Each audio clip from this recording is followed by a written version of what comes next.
Welcome back, everyone, to another reaction video. I am home for a couple of days before I head back out for another adventure for my other job with Rachel's Challenge, speaking in some schools. Had an amazing time yesterday down in West Virginia. I'm headed to New York later this week, but I want to give a shout out to Ben in Ellicott City, Maryland, and also Aiden in Mississauga, Ontario. I hope I pronounced that right. Thank you guys so much for your support.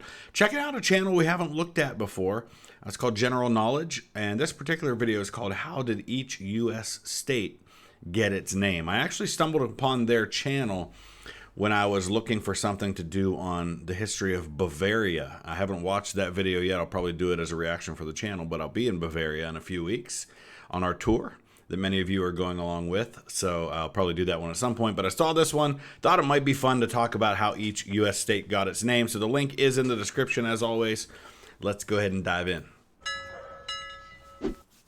The United States of America are a federal country. Their territory is therefore divided into 50 states. Now, here's what's really interesting, just in that one statement he made already, saying the United States are, it's not technically incorrect, but it's a term, it's a way of describing the United States that was the regular way it was described until after the American Civil War. It's been pointed out before, and it's absolutely true, that since the American Civil War, the United States has been much more referred to as in terms of it is a country, rather than the United States are, which is more of a kind of talking about the collective. But yes, it is a federal republic. 48 continental plus Alaska and Hawaii. There's a joke that nobody can successfully name the 50 states in one sitting ever since Friends did an episode where Ross went crazy trying to figure it out. In this video, we're not just going to list out the 50 states. We're going to understand why each of them has the name that it does. Let's start with some general characterizations. State names come from a variety of languages. Yeah, so you notice a lot of these are Native American, and that's true for local names as well. Much like if you look at Britain and you'll see different areas of the country will have Celtic names or Viking names, Norse origin, or Anglo-Saxon names, or Roman names. A lot of ours come from various Native American tribes, but also from the countries that once inhabited these areas. So you're going to have some Dutch names up in New York because it was once New Amsterdam. And you're going to have German names very prevalent in places like Pennsylvania. You're going to see Spanish names in the South. You're going to see French names in the Midwest and West, and in the South in many cases. Hawaiian names, of course, in Hawaii. 4 derive from indigenous languages of the Americas, the Native American idioms, although sometimes through European adaptations. 22 other state names derive from actual European languages and words, and the 6 remaining ones have unclear origins, but we'll get to those in a minute. Of the 50 states, 11 are named after an individual person. Of those 11, 7 are named in honor of European monarchs. Yeah, so King Louis, King George, King Charles, Queen Elizabeth, Queen Mary. So it's pretty interesting. George Washington, William Penn, the Duke of York, and Maine. I'm not sure who that's named after.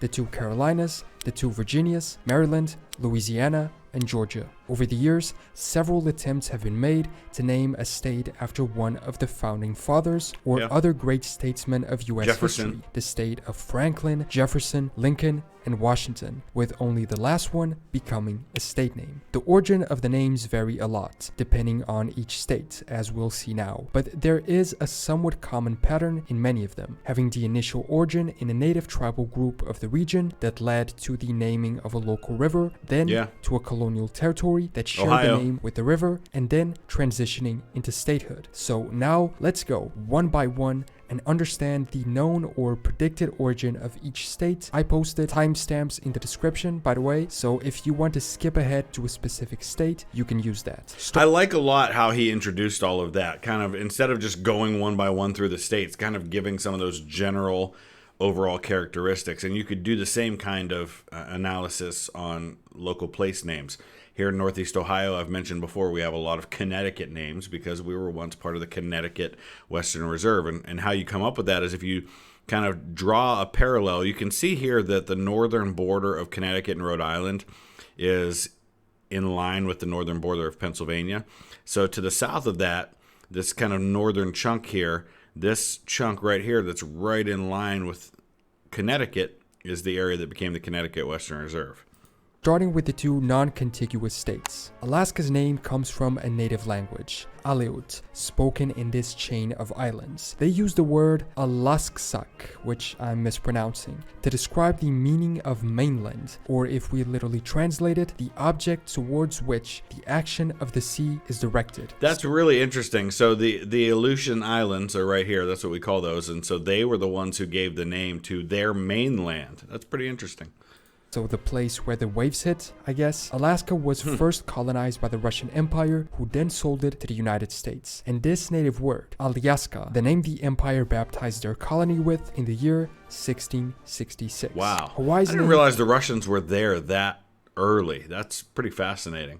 Origin, on the other hand, is less certain. The first year in which the usage of the name Hawaii is registered was in 1879, with the original spelling having an apostrophe between the I's. The origin is uncertain because there are two hypotheses. One is it coming from Hawaii, meaning place of the gods, the mythological homeland of the Polynesians, and the other is it being named after a Wailoa, a legendary discoverer of the Hawaiian Islands. Moving to the continental United States, let's start in the West Coast with California. California got its name from Spanish explorers, choosing the name Las Californias for the peninsula of Baja California and to Alta California. The region. So, and you can see here a lot of the, Mexico, like the United States, is a federal republic. So they have states just like we do. Chihuahua is one of them in the north. You've got Guadalajara down in the south, things like that. So it's pretty interesting to see how much of that territory, which includes really Nevada, part of Utah, it looks like, part of Arizona, New Mexico. Well, New Mexico's over here. That became the present-day state of California. The name likely derived from the mythical island of California in the fictional story of Queen Calafia, as recorded in a book from the year 1510, The Adventures of Esplandian by Garci Rodriguez de Montalvo. In the story, this fictional queen fought alongside Muslim allies, and so some say the name may have been chosen by the author to be similar to the title of a Muslim leader, the Caliph. In 1846, the US conquered California from Mexico, and the Spanish name was kept. California's name is therefore likely to have come from a book. Next to California is Nevada. Also having been named by the Spanish, most of these south/west states were first part of the Spanish colonial empire, then Mexico, and then finally conquered by the US. And so interesting, there's a town in Iowa that's spelled exactly the same, but it's pronounced Nevada. I always thought that was interesting because I spoke at a school there.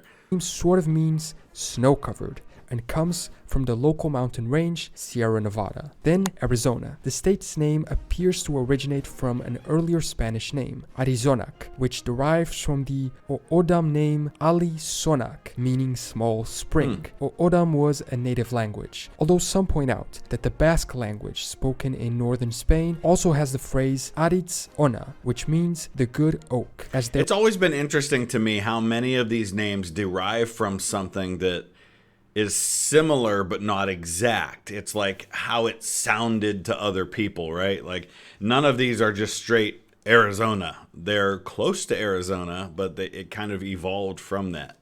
There were numerous Basque sheep herders in the area, but it's more... And I should mention too, while I'm thinking about that, this is how my mind works. Last names work the same way, right? My last name is Mowery. That's an English name, but my ancestors with that name weren't English. They were German. It started out as Maurer, Maurer.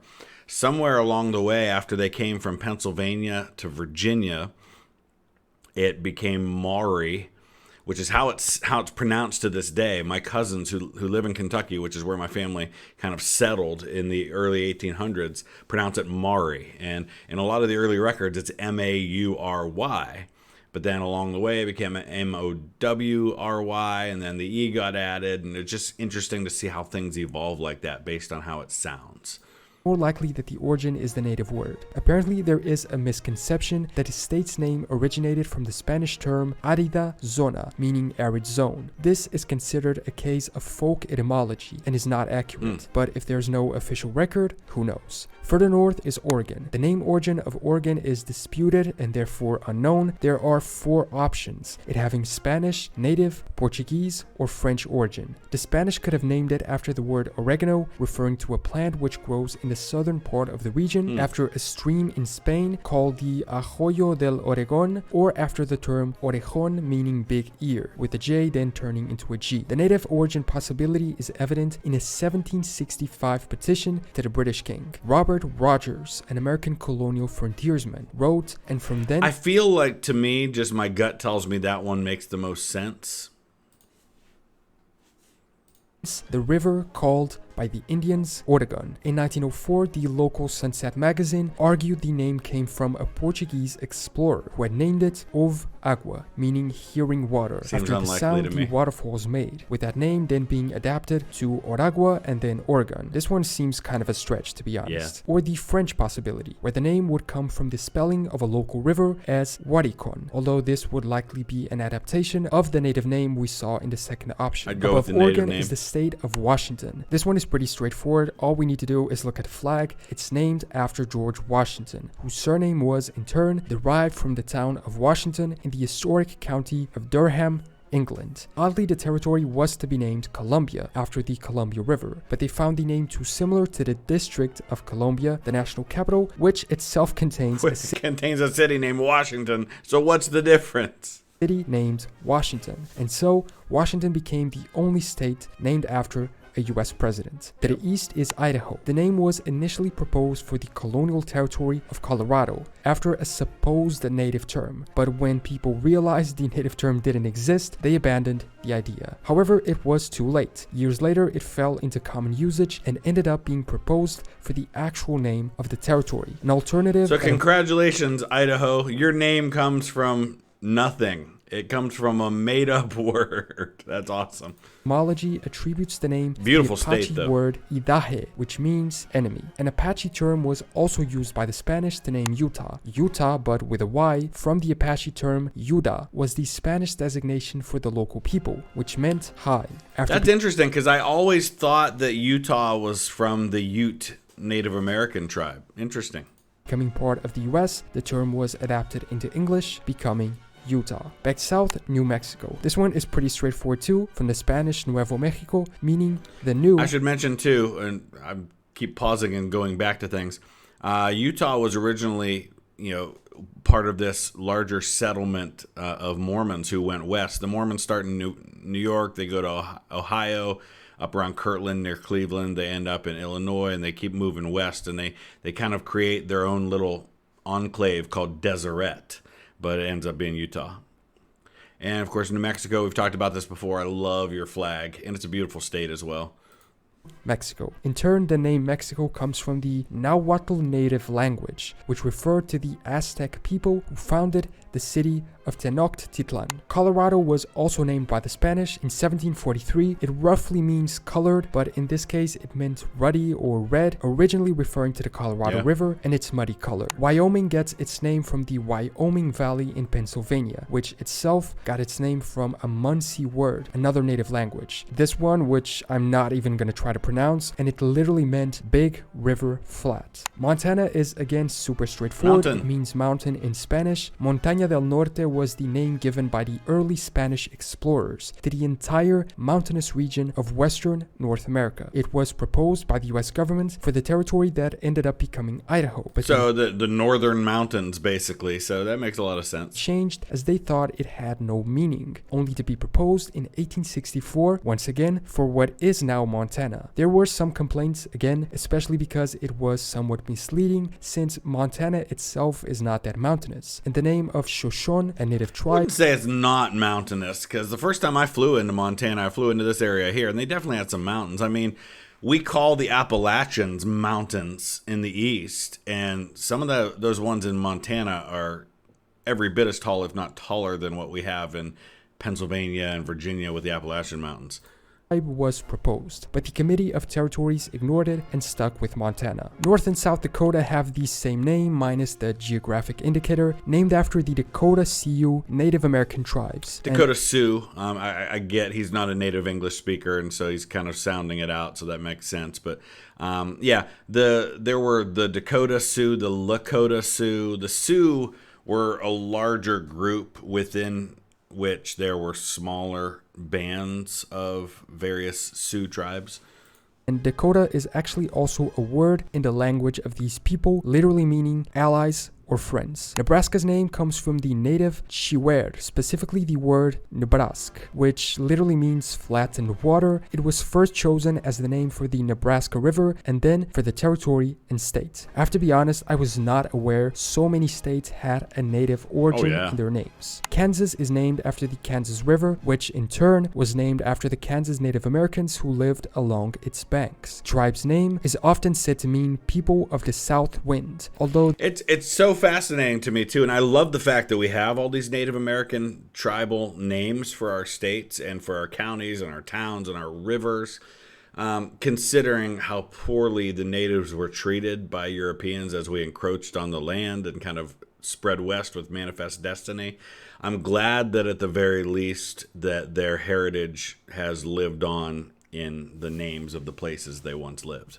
This was probably not the term's original meaning. In 1827, the Kansas Territory was established, choosing this name for that reason. Arkansas has a very similar name, just adding a prefix to the word, and the origin is also similar. The name Arkansas initially applied to the Arkansas River. It derives from a French term, a plural for their transliteration of Akansa, an Algonquin term for the Kapow people. Akansa is likely also the root term for Kansa, which then led to the Kansas name. Oklahoma is the putting together of two Choctaw words, Okla and Homa. In Choctaw, Okla means tribe or nation, and Homa means red, so Red Nation, although a rough translation could also be Indian Territory. Which is what the U.S. called Oklahoma for a good while, was Indian Territory. A lot of these tribes that were relocated from the Southwest, you had the Cherokee, that were kind of in northern Georgia, eastern North Carolina, or western North Carolina, eastern Tennessee. You have like the Chickasaw and the Choctaws and others here in Mississippi and Alabama, and many of them ended up being sent over to Oklahoma.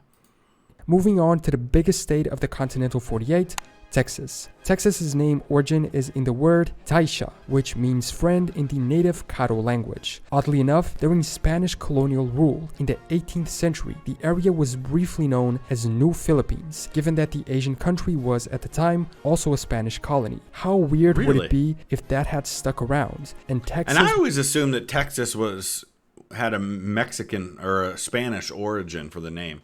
That's fascinating.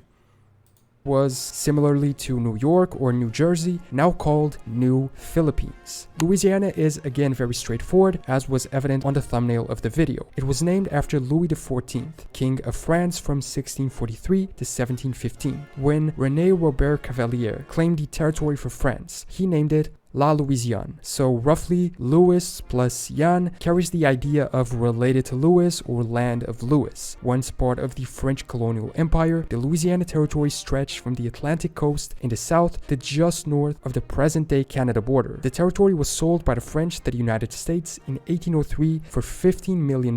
That's 4 cents an acre. Pretty good deal, but here, Napoleon was in the middle of wars against the coalitions. He was in no position to hang on to territory, which most of that territory they weren't really inhabiting. There were fur trappers and traders and things like that, but other than New Orleans, they really weren't doing much with the land anyway. So the deal made sense for both sides. This would be equivalent to around $300 million in today's money, still a pretty cheap price for something that is equivalent to almost a third of the US's territory. Mississippi follows the trend of being named after the local river, the Mississippi, which defines its western boundary. And let's just once again say how much I absolutely love Mississippi's new state flag, since they changed away from the one with Confederate origins. Beautiful flag. Settlers named it after the Ojibwe word Mississippi, which translates to Great River. The Missouri River also led to the naming of the state of Missouri, and the river itself got its name from the indigenous Missouri natives. Following that method we saw was common at the start of the video: native tribe, river, colonial territory, and state. It is said that these specific natives were called the Wimisorita, meaning those who have dug out canoes. The name was adapted and westernized according to how they pronounced it. I'm going to start calling all my friends from Missouri people with dugout canoes. I'm looking at you, JD. On to Iowa. Iowa derives its name from the Iowa people, one of the many Native American nations whose territory was within the future state at the time of European colonization. And again, I absolutely love Iowa's flag too. I know I keep commenting on the flags, but that's a classy flag. I like it a lot. Nations whose territory was within the future state at the time of European colonization. Minnesota comes from the Native Dakota designation for the Minnesota River, which got its name from one of two words in Dakota: Minnesota, which means clear blue water, or Nisota, which means cloudy water. Kind of an odd choice of words considering they sound so similar but mean pretty much the exact opposite. It is said Dakota people demonstrated the name to early settlers by dropping milk into water and calling it Minnesota, which would mean the cloudy meaning would be the right one. Next, Wisconsin. The word Wisconsin originates from the name given to the Wisconsin River by one of the Algonquin-speaking tribes. French explorer Jacques Marquette was the first European to reach the Wisconsin River, arriving, and you have Marquette University in Wisconsin to this day, in 1673, and calling the river Meskousing. Subsequent French writers changed the spelling to Wisconsin, and over time this became the name for both the river and the surrounding lands. And then it was adapted into English. And you can see in that case how you go from Wisconsin, which "we" is how it's pronounced in French, to using the W in English to pronounce the same thing and basically end up with the same word. Comes to Illinois, the state is named for the French adaptation of a native word, Ilenwiwa, which means speak normally. This adaptation was made by early French Catholic missionaries and explorers who referred to the local natives as such. Eventually, the state was named after that tribe. Michigan has a similar story, a native name adapted and rephrased into French. However, this one didn't refer to the local population. It was just a term they used to define large water or large lake. Meshigami in the Ojibwe language. So you have Lake Michigan right there. So I mean, I guess maybe that's what this is about, is referring to the lake. To the northeast and go along the coast for the other ones, starting with Maine. The origin of the name Maine is unclear. One theory is that it was named after the French province of Maine. Another is that it derives from a practical nautical term, the mainland, and a more recent proposal is that it was named after the English village of Broadmain, which was the family estate of Sir Ferdinando Gorges, the colony's founder. A combination of the last two seems to be the most likely. New Hampshire was named by English Captain John Mason, who had gotten a land patent to establish a colony in the area. After doing so, he named it New Hampshire after the county of Hampshire in England. Vermont's name comes from the combination of two French words, vert and mont, green mountain. Vert. Yeah, and you had the Green Mountain Boys, who were a famous unit under Ethan Allen that fought during the Revolutionary War. In French means green and mount means mount or mountain, likely because of the green mountains that characterize the state. In fact, the short-lived independent Vermont Republic used as its ensign the Green Mountain Boys flag. Massachusetts takes us back into native origins. The Massachusetts Bay Colony was named after the indigenous population, whose name likely came from a native word, Muswakshasut. I'm really sorry I'm mispronouncing all of these, but I just couldn't find the proper pronunciation. Yeah, that's hard. This term directly translates to Big Mountain. Moving on to Rhode Island. Despite its name, most of Rhode Island is located on the mainland of the United States. Prior to 2020, the state's official name was State of Rhode Island and Providence Plantations, which was created after the merger of 4 colonial settlements. In 2020, they finally got rid of the plantations part because of the negative historical connotation, and if nothing else, because it's not a plantation anymore. It's not certain where the original name of Rhode Island came from, but 2 historical origins are presented as possibilities. One comes from explorer Giovanni da Verrazzano, who thought an offshore island of the region resembled the island of Rhodes off the coast of Greece, and the other has to do with a Dutch explorer, Adrian Blok, who described it as an island of reddish appearance, which was Godelijk Island in 17th century Dutch. This would have then been adapted into Rhode Island in English. Connecticut is once again... and by the way, when he refers to the negative connotations of plantations, for those not familiar, the idea of a plantation immediately brings to the mind enslaved people working on southern plantations, and so there's the negative connotation of that. Again, of native origin, Kinitukut was an Eastern Algonquin word which meant land on the long tidal river. New Jersey follows New Hampshire's example and is named after Jersey, the largest of the British Channel Islands, and the birthplace of one of the colony's two co-founders, Sir George. And I believe that in those islands, which are technically a part of the Duchy of Normandy, the king is still known as the Duke of Normandy there. So King Charles has still got that title, Duke of Normandy, at least in those places. George the Carteret. However, the state was initially created under the name of New Kaisaria because the Roman name of the original Jersey was thought to have been this during the times of the Roman Empire. And New York continues this trend, being named after the then Duke of York, later King James II of England, so both after the English town and its duke. Next to it is Pennsylvania. An English writer founded a province of Pennsylvania as an English colony. In honor of his father and probably his family in general, he named it Pennsylvania, combining their name, Penn, and the Latin term Sylvania, which translates as woodlands. Little typo there with an M, but interesting though that despite the English origin of Pennsylvania, very heavily settled by Germans and by Irish, and you'll see a ton of German and Irish names like Derry County and things like that, but then you also see French like Dauphin County, named after the Dauphin. In the western part of the state, you'll see a ton of names that are Native American in origin.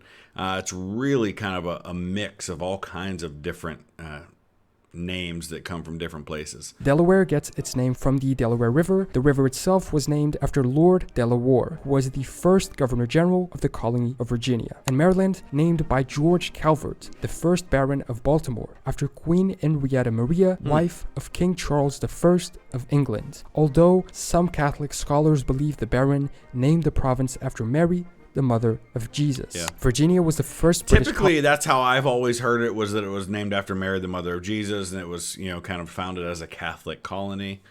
In continental North America. Its name at the time meant Country of the Virgin, after Elizabeth I of England, who was known as the Virgin Queen because she never married. West Virginia obviously has the same origin, with the West referring to their possession over the western territories of the formerly larger Virginia state upon separation. Ohio gets its name from Beautiful a river. Seneca native word. Really? Ohio, I always heard it was Beautiful River, not Large Creek.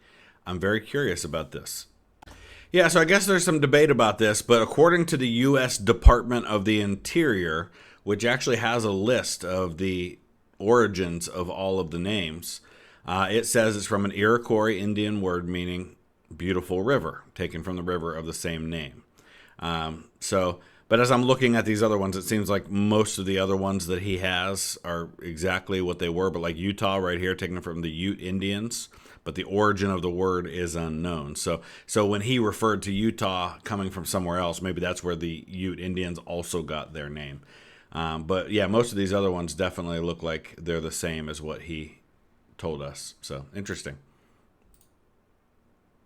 Large Creek, originally the name of both the Ohio and Allegheny rivers. Indiana's name is very simple and means the land of Indians. And so the Allegheny River, the Ohio River begins in Pittsburgh, where you have the area known as Three Rivers, where the Allegheny River and the Monongahela River come together.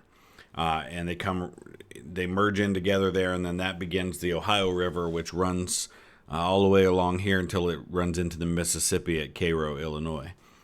or simply Indian land. When in 1800, the United States Congress passed legislation to divide the Northwest Territory into two areas, it named the western section the Indiana Territory, perhaps to differentiate it from the east where further colonization by Europeans had taken place. Moving to Kentucky. In 1776, Virginia's colony included most of England's claims in North America, and the counties beyond the Appalachian Mountains became known to Europeans as Kentucky County, named for the Kentucky River. The origin of the name is uncertain, but probably based on an Iroquois name meaning on the meadow. In the two native languages of Mohawk or Seneca, it was said as Kentucky or Gedage, respectively. Others have suggested the term Kenta-Aki, which could have come from an Algonquin language. Tennessee's name comes from the local Cherokee Sioux, which had a village called Tanazi, located on a river with the same name. The meaning of this name is unknown, although some accounts suggest it meant something like meeting place. Moving to the Carolinas, North and South Carolina were one colony, Carolina, until 1729. By 1663, King Charles II of England granted a charter to start a new colony on the North American continent, and apparently he ordered it to be named Carolina in honor of his father, Charles I. Alabama was named So why Carolina? Well, Carol is the Latin word for Charles. It can also be translated in German and Swedish as Karl.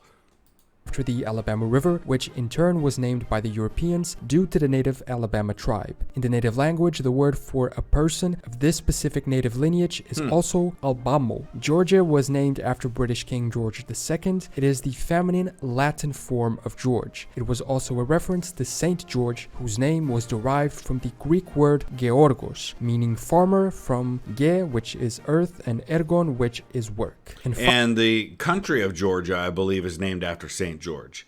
Finally, Florida was named by the Spanish in 1514 from the Spanish term Florida, often referring to a place's abundance of flowers. The state's name specifically is a shortening of La Florida, the flowery one, or Pascua Florida, flowery Easter, although then just being simplified to Florida. It is the oldest surviving European given place name in the US. The United States. And it also contains the oldest European settlement in the US with I think it's the oldest. St. Augustine is the oldest city in America. Also have some territories and a federal district. Very quickly, the name origins of those are in Washington, D.C. or District of Columbia. The name comes from Christopher Columbus, the famous European navigator. American Samoa is composed of two parts, Sa meaning sacred and Moa meaning center, so the name can mean holy center. Alternately, it can also mean place of the sacred Moa bird of Polynesian mythology. Guam comes from the local Chamorro language, specifically the word Guahan meaning what we have, a designation for the island first used in the Treaty of Paris of 1898. The Northern Mariana Islands were named by Spain in 1667 after Queen Mariana of Austria. Puerto Rico comes from the name the Spanish gave to the island in 1493, meaning rich port. Oddly enough, the island was originally named San Juan Bautista after St. John, and the capital city was named Puerto Rico, but eventually they switched the two. The island became Puerto Rico and the capital San Juan. The US Virgin Islands were also named in 1493 Islas Virgenes, the name Christopher Columbus gave to them upon European discovery. And finally, the many US outlying islands have various origins. Baker Island and Wake Island, the Johnston Atoll and Kingman Reef were named after sea captains. Jarvis Island was named after three people, all named Jarvis, who discovered the island apparently. Midway Atoll was named for its location being approximately halfway between North America and Asia. Howland Island was named after a whaling ship, and the Palmyra Atoll was also named after the locally shipwrecked USS Palmyra, while Navassa Island comes from the Spanish term Nava, meaning plain, since the island is very flat. So that is the origin or supposed origin of each US state, territory, and federal district's names. That was pretty interesting. That was cool, and a lot of research obviously went into that, a lot of work. I really appreciate all of that, and hope you guys learned something along the way. I certainly learned a few things that I found pretty interesting. If you have another one of their videos that you would like to suggest to me and you think that would make a good reaction, let me know. Give a shout out to Matthew in Coloma, Michigan, and Micaiah in Houston, Texas. Thank you guys so much for your support. We'll see you again soon. Thanks for watching.